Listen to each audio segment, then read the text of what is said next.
Hello, I'm Felonious the Wizard. Welcome to a playthrough of Sherlock Holmes vs. Arsene Lupin, or as it's also called, Sherlock Holmes - Nemesis. Now, Arsene Lupin is a very famous book character who is a gentleman of faith. He's a bit of a Robin Hood as well. And he's also very, very clever. But he's not as clever as Sherlock Holmes, no way, he's about 75%. So it's better that I play Sherlock Holmes than Sherlock Holmes play Sherlock Holmes. I played Sherlock Holmes versus Jack the Ripper a couple of years ago, and that was really good. It was also by Frogwares, who has made this one. So that is CPM 4001 and me, we said we ought to do that again. That was fun. Here we are. I'm now starting a new game. Yes. Hopefully we will like this. Oh. James Moriarty. Oh dear. There's a lot of stuff. You are undertaking to portray Sherlock Holmes, the famous consulting detective of 221B Baker Street, London.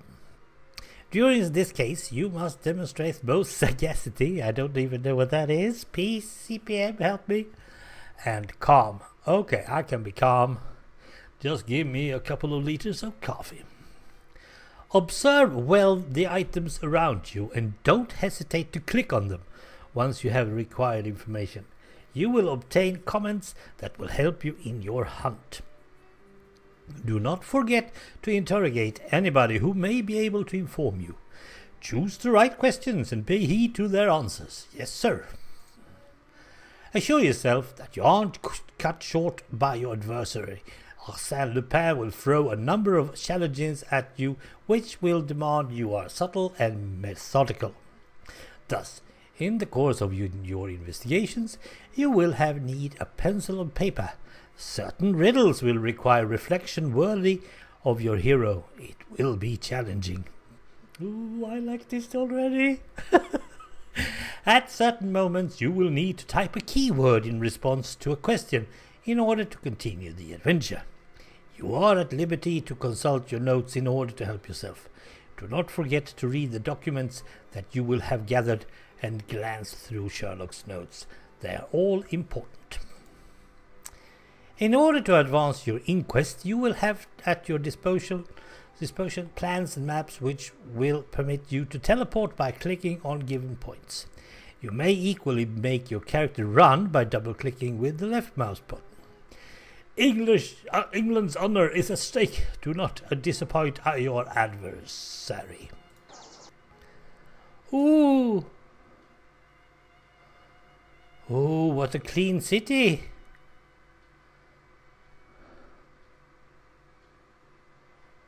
Okay. Bit too straight, right? A new adventure of Sherlock Holmes. I think this one is from 2012. I got it off Steam, of course. And it was actually also on a sale, but I would have bought it anyway. Because this is the game that has been looked into. Sherlock Holmes versus Arsene Lupin. Golden Lion. That's a Lady of the Night, I guess. Here's Baker Street. And yeah, why not? We can always buy it. London, July 14th, 1895. Now, July 14th, if I'm not totally misguided, is actually France's Liberation Day. Or whatever they call it. Oh, look, it's the same guy. How nice. I recognize him. It's the same Watson as well. I like...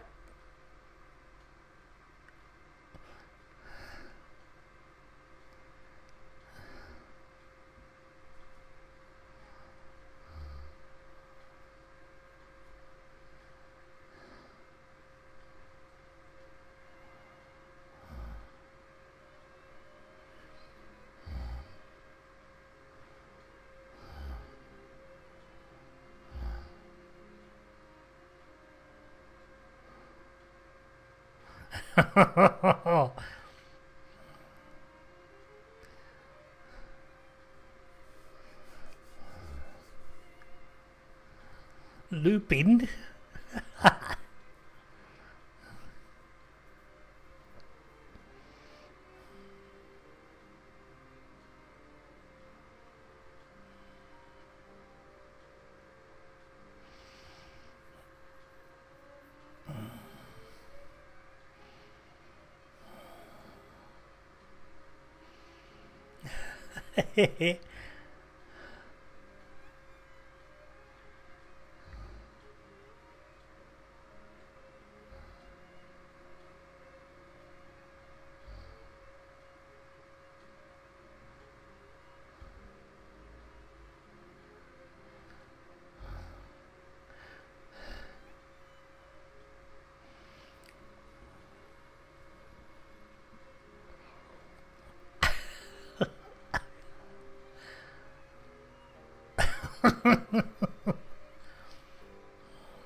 Oh dear, oh dear.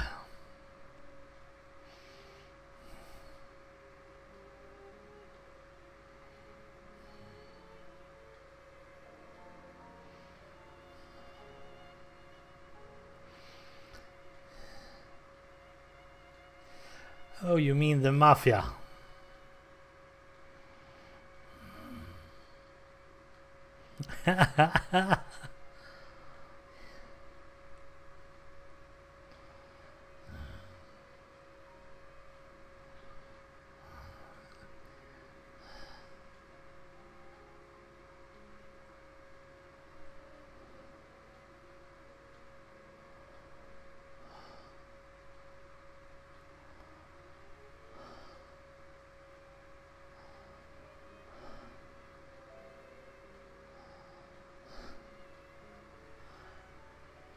You controlled Sherlock Holmes. Okay. You move in the game, just left click. Okay. Oh yes. I can go wherever I please. Nope.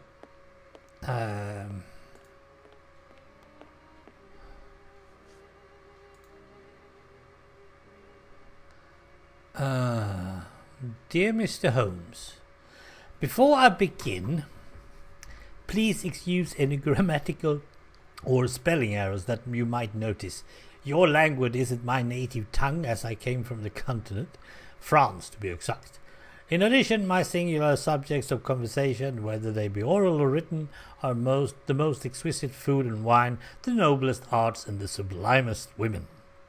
The whole world knows that you, people of Her Most Gracious Majesty, do not produce or even discern any manifestation of aesthetic intelligence or civilization that sets men apart from beasts. Thus, the opportunities to practice your language are sporadic and brief. What use is there to linger with a lackey or a maid? But look, I see I have made a mistake, or rather an execrable mistranslation. I said, you people of Her Most Graciously blah blah blah. I should have said the people of blah blah blah other than you. How can I include you in this half ruddy-faced, half-padded crowd reeking of brine and cheap beer? Oh dear.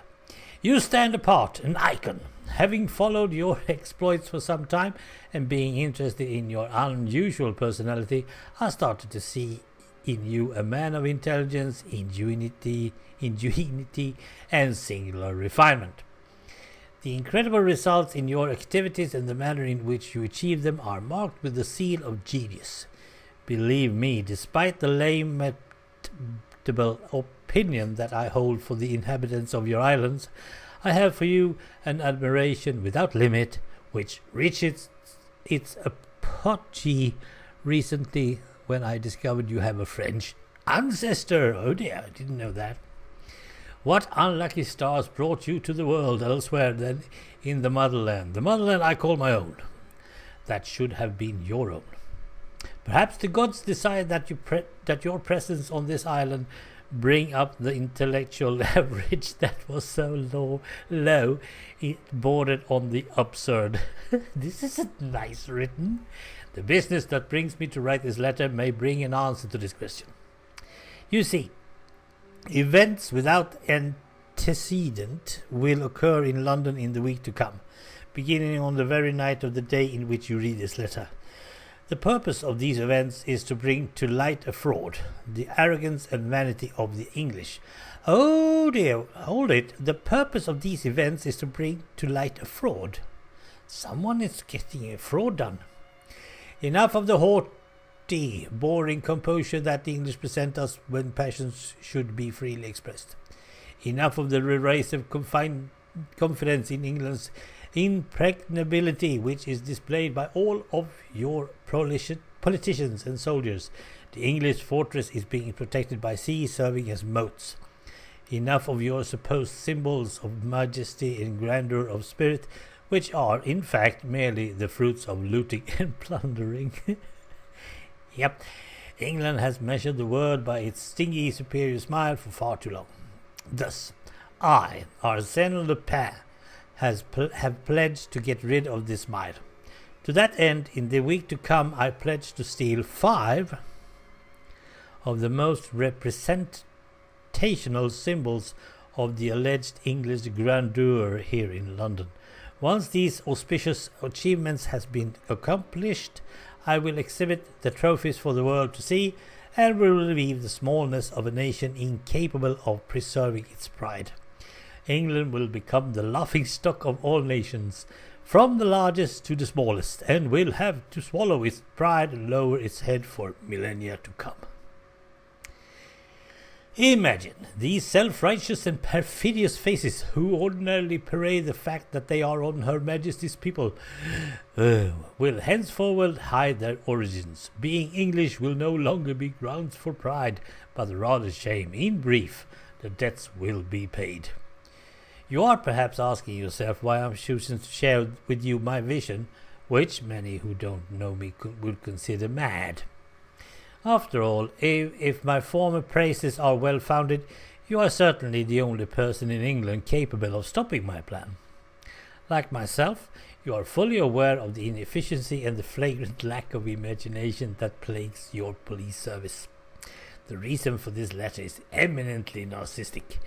No exceptional artist desires to produce their work for an uncultured public incapable of appreciating the true value of his prowess and talent. In you I have found the ideal spectator, and I wish for you to follow the stages of my consecration step by step. In fact, I would almost wish for you to put yourself in my path and, in vain, to stop me from committing these thefts. But you are a busy man who doesn't like defeat. What a shame. If, despite everything, the adventure tempts you anyway, I shall leave you with a few verses that deals with tonight's target. All across France everyone knows. In the blind's kingdom you only need one eye for the crown. You treat us like blind men, it shows. 'Twas an one-eyed, one-armed man who brought us down. That should be Nelson, right? I think he lost an arm as well, but that was to sickness. But he lost an eye in the Trafalgar. It is true that we failed, though we tried again. Our fate was nailed, his immortality our pain. One of the Spanish capes, the detestable pride that hangs around you like drapes, our suffering makes you snide. An adversary came along in order to protect victory. Victory was the MHS Victory. We were put in the wrong, and the day made history. Save the pain and defeat, the worst in this game, is that the hero we did meet carries a French name. Yep, Nelson. I think he was in that. Clearly did vengeance sound. What I have in mind for this traitor, sitting his master's feet like a hound, is to be run aground. On my honor tonight to hand, I will break free the binding, so that all may understand our victory will take wing. It feels like they are trying to get the boat loose, because if I'm not totally sure, I think the MHS Victory actually was a museum piece of late. Arsene Lutinho. Okay. Nice. Let's see. Okay. How do you end this? Well, let's go to somewhere else. Oh dear, don't want to hear all that. That is hints, and I don't want that. So all I want is getting back. Whoa!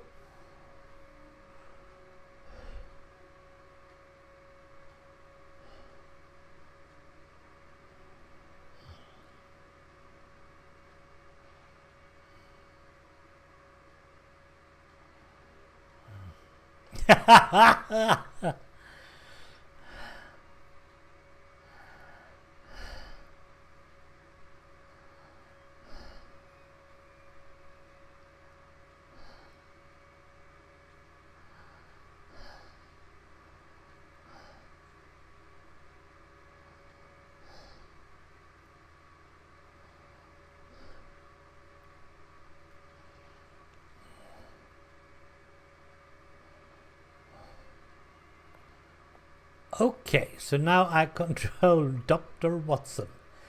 But I will actually stop here for the time being. I'm not totally sure what that is. Okay, yeah. I will stop here because I want to keep them between 15 and 20 minutes, these episodes. So thanks for joining me in the start of this long talking thingy. And I really hope that the voices of Watson and Holmes were getting through to you.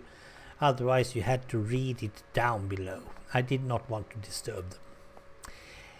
We are going to nail Mr. Arsène Lupin. Yes, but thanks for watching. Bye.